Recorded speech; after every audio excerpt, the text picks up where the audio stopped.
Hemen şu şey, baştaki mesela.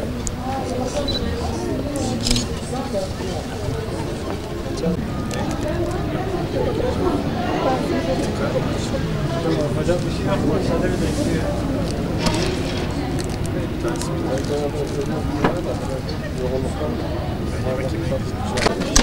Otur.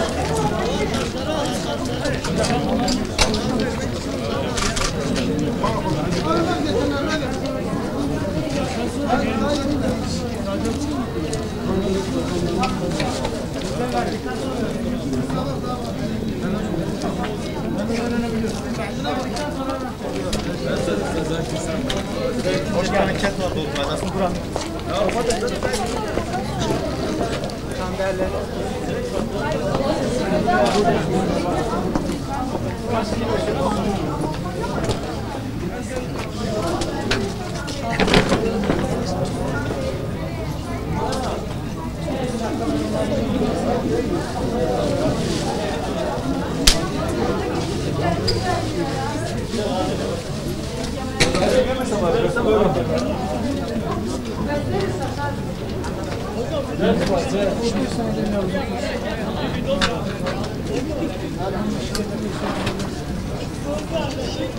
Ki diğer üniversitelerde 800-900 bin ünite kan bağışı alan üniversiteler var. Hatta bazıları diyelim Gaziantep'te falan bu 2000 lira falan çıkıyor. Ama bizim Dicle Üniversitesi'nde gerçekten bağış oranları çok düşük. Bölgenin ihtiyacı da çok. Bunu yükseltmeye çalışıyoruz. Ya şöyle söyleyeyim. Şimdi kan vücuttaki hemoglobin dedin yani kan miktarı belli bir değerin üstüne çıktığı zaman insanları rahatsız ediyor tabii. Bu belli bir aralık var. O aralığın üstünde olduğunda kişi kan verdiğinde rahatlama sağlıyor. O sağlık açısından önemli. Ayrıca kan başında bulunan kişilerin 5 parametre yani HIV, hepatit markerları, sifilis, bir de kan grubu bizim İstanbul'da ki merkezimizde bunlara bakılıyor. Bunlarla ilgili bir sıkıntı olduğu zaman diyelim hepatit geçirmiş ama farkında değil. Geri dönüş oluyor. Bunlar bize geri dönmeden o kanı kullanmıyoruz. Eğer bir problem varsa onu imha ederiz. Aynı zamanda kişiye geri dönüş yapıp bilgi veririz. Kendi sağlığı ve çevresinin sağlığı açısından bunlar önemli. Düzenli kan başında bulunan insan benim gördüğüm kadarıyla yani bu Kızılay'da çalıştığım süre içerisinde düzenli kan başlayan kişilerin tansiyon ve nabzı daha düzenli oluyor. Aynı zamanda düzenli kan başında bulunan insanların kolesterol varsa kanda kolesterol düzeyi falan yüksekse bunlarda da zaman içerisinde düşme oluyor. Bu tür şeyler belki daha farklı var ama.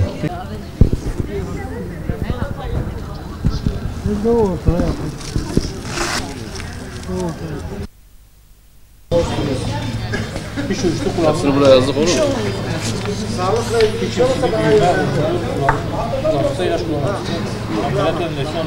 Desteği. Tabii ki biz zaman zaman değişik etkinlikler yapıyoruz üniversite olarak, Diyarbakır Meslek Yüksekokulu olarak. Bu sene biraz maalesef taşındığımızdan dolayı biraz geri kaldık. Geri kalmamızla beraber İbrahim Bey arkadaşımız, hocam böyle bir kampanya düzenlemek istiyoruz. Biz de tabii sevinçle karşıladık. Daha önceki yıllarda değişik fakültelerde de yine bunlar uygulamalar yapıldı. Ben de kan vermiştim. Fırsat buldukça ben de Kızılay'a kan veren biriyim. Sürekli mesajlar geliyor. Durum böyle olunca Dicle Üniversitesi Diyarbakır Teknik Bilimler Meslek Yüksekokulu olarak kan acil değil sürekli ihtiyaçtır kampanyasına gönülden destek verdiğimizi belirttik. Rektörlüğümüz de destek veriyor. Bilmiyorum geldiler gelemediler ise onun iş tempolarından dolayı gelemiyorlar.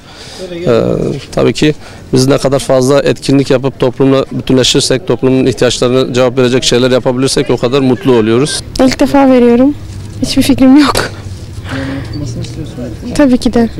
Tabii ki de. Sonuçta acil kan gerekiyor bazen.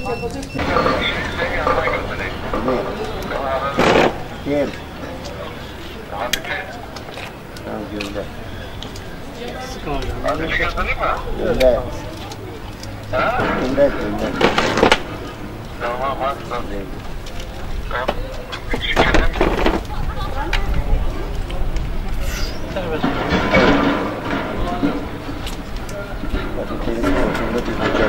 Bayılırsa bunu çağırabilirim ben.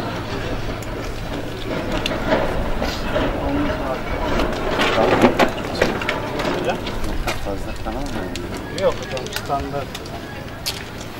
Bu yüksekliğin 13'te bir yön alacak hocam. İnsanı görmeyecekmiş.